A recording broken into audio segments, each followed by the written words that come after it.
नमस्कार दोस्तों, एक बार फिर हाजिर हैं हम हॉलीवुड की एक धमाकेदार मूवी लेकर जिसका नाम है इनहेंस, एक उन्नत मानव। फिल्म की शुरुआत सर्जेंट जॉर्ज की अगुवाई में कुछ गुप्त सरकारी एजेंटों के साथ होती है।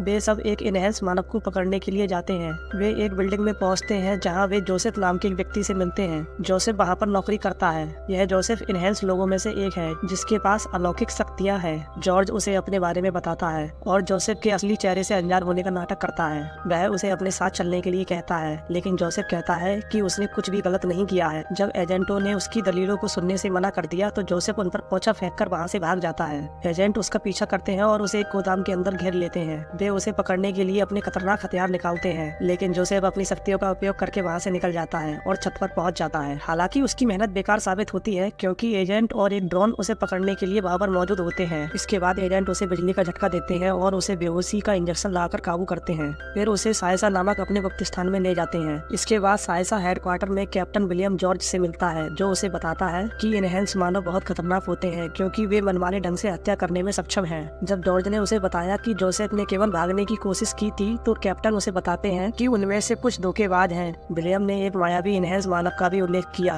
जो अपने ही जैसे लोगों को मार रहा है, लेकिन उनके पास उसका कोई सुराग नहीं है। कहानी आगे बढ़ती है और हमें एक और इनहेंस मानव से मिलवाया जाता है जिसका नाम एना है, जो एक कार गैराज में काम करती है। गैराज का मालिक डैनी एक दयालु और सज्जन व्यक्ति है जो एना के लिए एक नकली पासपोर्ट प्राप्त करने की कोशिश कर रहा है जिससे वह चाइना भाग जाए। एक दिन मार्को नाम का एक गैंगस्टर और उसके आदमी डैनी से मिलने आते हैं। डैनी गैंगस्टर से नकली पासपोर्ट लेने का सौदा करता है। मार्को अधिक पैसे की मांग करता है, लेकिन डैनी ने उनकी बात मानने से इनकार कर दिया तो मार्को अपने आदमियों को उसे पीटने का ऑर्डर देता है। इससे एना को गुस्सा आ जाता है, जिससे वो अपनी महाशक्तियों का उपयोग करके कुछ ही समय में सभी गैंगस्टर को मार गिराती है। लड़ाई के दौरान डैनी को गोली लग जाती है, जिससे एना को मदद के लिए 911 पर कॉल करना पड़ता है। इसके बाद वह अपना नकली पासपोर्ट ले लेती है और घटना स्थल से भाग जाती है। जॉर्ज और उनकी टीम इमरजेंसी कॉल को रोकती है और अपनी एडवांस घड़ी जैसी डिवाइस का उपयोग करके उसका पता लगाना शुरू कर देती है। एना साइकिल से अपनी मिनी वैन में वापस आ जाती है जिसमें वह रह रही थी। जैसे ही वह जाने के लिए तैयार होती है, एक अजनबी उसके पास आता है जो उससे कहता है कि वह उसकी मदद करने के लिए आया है। हालांकि एना उस पर विश्वास नहीं करती है और गाड़ी चलाने से पहले उसे अपनी शक्तियों से नीचे गिरा देती है। उसे पता नहीं चलता कि सरकारी एजेंट उसका पीछा कर रहे हैं। थोड़ी देर तक गाड़ी चलाने के बाद एना को उसका पीछा किया जाने का एहसास होता है, इसलिए वह तुरंत अपना रास्ता बदल लेती है और एक खराब रास्ते पर जाने लगती है। इसके बावजूद एजेंट अपने ड्रोन से उस पर नजर रखते हैं। अचानक रोशनी का एक विस्फोट होता है जो एना के ट्रक के साथ उनके सभी ट्रैकिंग डिवाइसों को बंद कर देता है। एजेंट तुरंत हरकत में आते हैं और उसकी लास्ट लोकेशन की ओर भागते हैं। वे जल्द ही उसकी वैन को घेर लेते हैं और उसे खुद को सरेंडर करने का ऑर्डर देते हैं। एना बाहर निकलती है और जमीन पर घुटनों के बल बैठ जाती है। जोसेफ की तरह वह भी अपनी बेगुनाही साबित करने की कोशिश करती है और कहती है कि उसने किसी को नुकसान नहीं पहुंचाया है, लेकिन एजेंट नहीं सुनते हैं। वे उसे अपने टेजर बंदूक से बिजली का झटका देना शुरू कर देते हैं जो उसे बहुत परेशान करता है। इससे उसका गुस्सा बढ़ जाता है और वह अपनी शक्तियों का उपयोग करके उन्हें दूर फेंक देती है। फिर एना एक गोडाउन के अंदर जाती है। जॉर्ज भी उसके पीछे जाता है। सही समय देखकर वह उस पर घात लगाकर हमला करती है और दोनों के बीच हाथापाई शुरू हो जाती है। जॉर्ज उसकी आंखों को ब्लॉक करने के लिए एक फ्लैश ग्रेनेड का उपयोग करता है और उसे छोड़ देता है, लेकिन जैसे ही वह इंजेक्शन लगाने वाला होता है, उसके पास एक इनहेंस मानव डेविड पीछे से आता है और उसे नीचे गिरा देता है। हमें आगे दिखाया जाता है कि डेविड उन दोनों को एक सुरक्षित स्थान पर ले जाता है जहाँ वह जॉर्ज को एक कुर्सी से बांध देता है। फिर वह उसे जगाता है और उसके द्वारा पकड़े गए अन्य इनहेंस लोगों के ठिकाने बताने के लिए दबाव डालता है। जब जॉर्ज कोई भी जानकारी देने से इनकार करता है तो डेविड उसे मारने के लिए अपनी शक्तियों का उपयोग करता है। हालात बिगड़ने से ठीक पहले एना उसे यह कहते हुए रोकती है कि मनमाने ढंग से लोगों को मारना गलत है। डेविड उसकी बात सुनता है और जॉर्ज को जानकारी देने के लिए सुबह तक का समय देता है और फिर दोनों को अकेला छोड़कर चला जाता है। इसके बाद एना जॉर्ज से उनका पीछा करने का कारण पूछती है तो जॉर्ज उसे बताता है कि इनहेंस मानव बहुत खतरनाक होते हैं। वह उसे यह भी बताता है कि उसने उसकी फाइल पढ़ी है और वह उसके बारे में यह भी जानता है कि कैसे उसने अपने माता पिता और अपने डॉक्टर सहित कई लोगों को मार दिया था। इस पर एना उसे बताती है कि उसे 4 साल की उम्र में उसके माता पिता से दूर ले जाया गया था और उसे यह भी नहीं पता था कि वे कौन है। उसके बाद उसे एक सरकार द्वारा गोद लिया गया था। साइसा नामक संगठन ने उस पर प्रयोग किया और उसे हत्यारा बनाने के लिए तैयार किया। उन्होंने उसे धमकी दी कि अगर उसने उनके आदेशों का पालन नहीं किया तो वह उसे मार डालेंगे। वह आगे बताती है कि उसके डॉक्टर की मृत्यु क्यों हुई। डॉक्टर ने उसे नंबर से बुलाने के बजाय उसे एक नाम दिया था, इसलिए उच्च अधिकारियों ने उसे ह्यूमन बनाने के लिए मार डाला था। यह सब सुनने के बाद जॉर्ज को पता चला कि जिस संगठन के लिए वह काम कर रहा है उसके बारे में उसे पूरी सच्चाई नहीं बताई गई है। अगली सुबह हमें दिखाया जाता है कि डेविड अपने सीसीटीवी रूम से एजेंटों के आने का पता लगाता है। वह उनसे अकेले ही मुकाबला करने के लिए निकल पड़ता है। इसके तुरंत बाद दोनों पक्षों के बीच एक भयंकर लड़ाई शुरू हो जाती है। लड़ाई के बीच एजेंट उसे पकड़ने और बेहोशी की दवा देने में कामयाब हो जाते हैं, लेकिन डेविड पर इसका कोई असर नहीं होता है और फिर वो स्कॉट नाम के एक अधिकारी को छोड़कर सभी एजेंटों को मार गिराता है, जो हेडक्वार्टर्स में वापस पहुंचने में कामयाब हो जाता है। इसी बीच जॉर्ज एना को समझाने की कोशिश करता है कि डेविड खतरनाक हो सकता है। उसे शक है कि डेविड वही है जो अपनी ही तरह के लोगों की हत्या कर रहा है। अचानक उनकी बातचीत रुकती है क्योंकि जोसेफ उनके घर में घुस जाता है, जिसकी गर्दन पर एक रेड ब्लिंकिंग डिवाइस लगी हुई है। वह एना पर हमला करना शुरू कर देता है। दोनों के बीच लड़ाई के दौरान जॉर्ज खुद को बंधन से आजाद करने में कामयाब हो जाता है और फिर जोसेफ को बेहोशी का इंजेक्शन लगाता है। जॉर्ज हैरान है क्योंकि उसे बताया गया था कि जोसेफ को वहीं पर समाप्त कर दिया जाएगा। फिर एना ने खुलासा किया कि रेड ब्लिंकिंग डिवाइस एक रीप्रोग्रामिंग टूल है जिसका उपयोग साइसा द्वारा इनहेंस लोगों को नियंत्रित करने और उन्हें खतरनाक हथियारों में बदलने के लिए किया जाता है। यह बात सुनने के बाद जॉर्ज को विश्वास हो जाता है कि उसके संगठन ने उसे धोखा दिया है और वह अब एना की मदद करने का फैसला करता है। आगे हम देखते हैं कि वे स्नोमोबाइल्स पर बैठते हैं और सड़क की तरफ जाते हैं। वहाँ वही अजनबी उनके पास आता है जो फिर से एना की मदद करने के लिए कहता है। जॉर्ज आदमी पर भरोसा करने के लिए राजी नहीं है, लेकिन एना उसे समझाने में कामयाब हो जाती है कि वह उसके साथ है। फिर वह उन दोनों को अपने गुप्त घर में ले जाता है जहाँ वे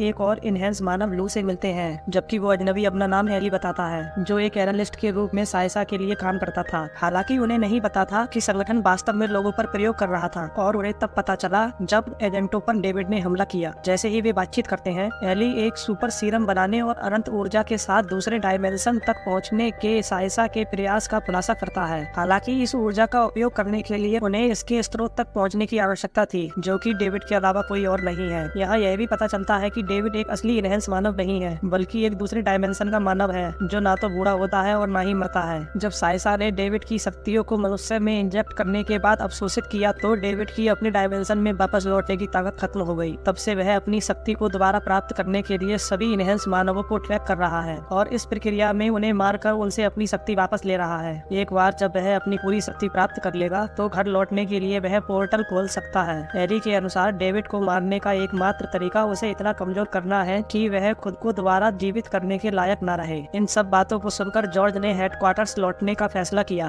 और इसे खत्म करने के लिए कुछ एडवांस हथियारों के साथ अपनी टीम को इकट्ठा करने को कहता है। लेकिन इससे पहले कि वह हेडक्वार्टर्स जा पाता, डेविड दरवाजे पर आता है और एली को मार देता है। इसके बाद लू जॉर्ज और एना को वहां से भागने के लिए कहता है, जबकि खुद पीछे रहकर डेविड से लड़ने का फैसला करता है। कुछ मिनटों की भीषण लड़ाई में डेविड लू पर हावी हो जाता है और उसकी शक्ति सोख लेता है। इसी बीच जॉर्ज और एना एक कार में भागने की कोशिश करते हैं, लेकिन डेविड उन्हें एन मौके पर पकड़ लेता है। वह एना को दूर फेंक देता है और उस पर एक बड़ा कंटेनर गिरा देता है। इसके बाद वह उसकी ऊर्जा सौंपने के लिए आगे बढ़ता है, लेकिन जॉर्ज उसे रोक देता है और वह उससे एक सौदा करता है कि वो डेविड को उस जगह पर ले जाएगा जहां सभी पकड़े गए इनहेंस लोगों को रखा गया है, लेकिन उसे एना को छोड़ना होगा। डेविड सौदे को स्वीकार करता है और दोनों सरकारी बिल्डिंग की तरफ ड्राइव करते हैं। एना, जो अभी भी कंटेनर के नीचे है, उससे बाहर निकलने के लिए अपनी सारी शक्ति जुटाती है। रास्ते में जॉर्ज डेविड से उसके मकसद के बारे में पूछता है, जिस पर वह बताता है कि उसे अपने डायमेंशन में वापस जाना है। इसके अलावा वह इस डायमेंशन के लिए दिखाता है और कहता है कि मुझे दया आती है तुम जैसे लोगों पर जो इस नरक में रहते हो। जब डेविड बात कर रहा होता है तो जॉर्ज धीरे से एक ट्रेजर निकालता है, जिसकी मदद से उसको कार से बाहर धकेल देता है और खुद गाड़ी चलाता है। फिर जॉर्ज खतरे के बारे में टीम को बताने के लिए हेडक्वार्टर्स पहुंचता है। हालांकि कैप्टन विलियम के पास ले जाने से पहले उसे गेट पर रोक दिया जाता है और हथकड़ी पहना दी जाती है। वह कैप्टन को डेविड के इरादे के बारे में बताता है और खतरे से निपटने के लिए उनसे मिलकर काम करने को कहता है। कैप्टन विलियम्स को पता है कि वह इनहेंस लोगों की मदद कर रहा है जो उनके प्रोटोकॉल के खिलाफ है, इसलिए वह उस पर विश्वास नहीं करता है। कैप्टन अपने रीप्रोग्राम किए गए इनहेंस लोगों के बारे में बताता है, जिन्हें वह डेविड का सामना करने के लिए एक हथियार के रूप में उपयोग करना चाहता है। फिर जॉर्ज उसे बताता है कि डेविड उनसे सारी शक्ति सोख लेगा, जिससे वह और ताकतवर हो जाएगा। हालांकि निडर कैप्टन उसकी बात नहीं सुनता है और उसे एक कोठरी में बंद कर देता है। अचानक एक अलार्म बजता है और सीसीटीवी रूम से डेविड का पता चलता है, जो एंट्री गेट पर सभी गार्डों को मार रहा है। फिर विलियम्स अपने 3 इनहेंस मानवों को उसके पीछे भेजता है, लेकिन उनका भी डेविड से कोई मुकाबला नहीं है। अपने रास्ते में सभी को बस में करने के बाद वह विलियम्स के पास पहुंचता है और उसे तुरंत मार डालता है। फिर वह पीछे मुड़ता है, जॉर्ज को देखता है और उससे कहता है कि एना उसकी वजह से मरेगी। तभी एना आती है और उसे चुनौती देती है कि वो उससे लड़े। वे दोनों आपस में लड़ने लगते हैं, जबकि कि जॉर्ज सेल को तोड़ने की कोशिश करता है। डेविड जो बहुत ताकतवर हो गया है एना के सभी हमलों से बचने में सक्षम है और उसे बुरी तरह से पीटना शुरू कर देता है। आखिरकार वह उसे नीचे गिरा देता है और आखिरी हमले के लिए आगे बढ़ता है, लेकिन तभी स्कॉट पीछे से आता है और उसे राइफल से गोली मार देता है। गुस्से से डेविड पीछे मुड़ता है और एक शक्तिशाली झटका मारता है जिससे स्कॉट का अंदरूनी हिस्सा फट जाता है। उसी समय जॉर्ज खुद को आजाद कर लेता है और डेविड पर अपना हमला शुरू कर देता है, लेकिन वह जॉर्ज पर जल्दी हावी हो जाता है। फिर डेविड उसे खत्म करने के लिए आगे बढ़ता है, लेकिन एना उस पर पीछे से हमला करती है। उनकी भयंकर लड़ाई फिर से शुरू हो जाती है। इस बीच घायल जॉर्ज कैप्टन की डिवाइस को पकड़ लेता है और इसका उपयोग सैंड के सभी दरवाजे खोलने के लिए करता है। फिर वह एक बटन दबाने के लिए आगे बढ़ता है और इसे ट्रिगर करके एक गैस छोड़ता है जो धीरे धीरे सभी महाशक्तियों को खत्म कर देती है। अब कोई शक्ति नहीं है। डेविड कमजोर हो जाता है और शरीर में दर्द महसूस करने लगता है। एना इस मौके का फायदा उठाकर उसे पीटती है और उसे फर्श पर गिरा देती है। वह उसे खत्म करने के लिए बंदूक उठाती है। अपनी कमजोर हालत में डेविड एना से विनती करते हुए कहता है कि वह उसे न मारे। जब वह झिझकती है तो जॉर्ज उससे बंदूक ले लेता है और बिना कोई दूसरा विचार किए उसे गोली मार देता है। फिल्म 4 महीने आगे बढ़ जाती है और हम देखते हैं कि एना मैकेनिक के रूप में एक साधारण जीवन जी रही है। अगले दिन उसकी मुलाकात जॉर्ज से होती है जो उसे इनहेंस मानवों के बारे में बताता है और कहता है कि वह उन्हें भी एक सामान्य जीवन जीने में मदद करे। आगे हम एक और इनहेंस मानव को अपनी रोजमर्रा की जिंदगी से गुजरते हुए देखते हैं जो काम पर जाने के लिए तैयार होता है। वह दरवाजे पर एक घंटी सुनता है। जब वह दरवाजा खोलता है तो वहाँ कोई और नहीं बल्कि डेविड होता है जो उससे कहता है कि वह उसका कुछ लेने आया है और फिल्म यही समाप्त हो जाती है। अगर वीडियो पसंद आया हो तो लाइक करें, शेयर करें। अगर हमारे चैनल पर नए हैं तो हमारे चैनल को सब्सक्राइब करें और हाँ, बेल आइकन दबाना ना भूलें। मिलते हैं अगली वीडियो में, तब तक के लिए जय हिंद, वंदे मातरम।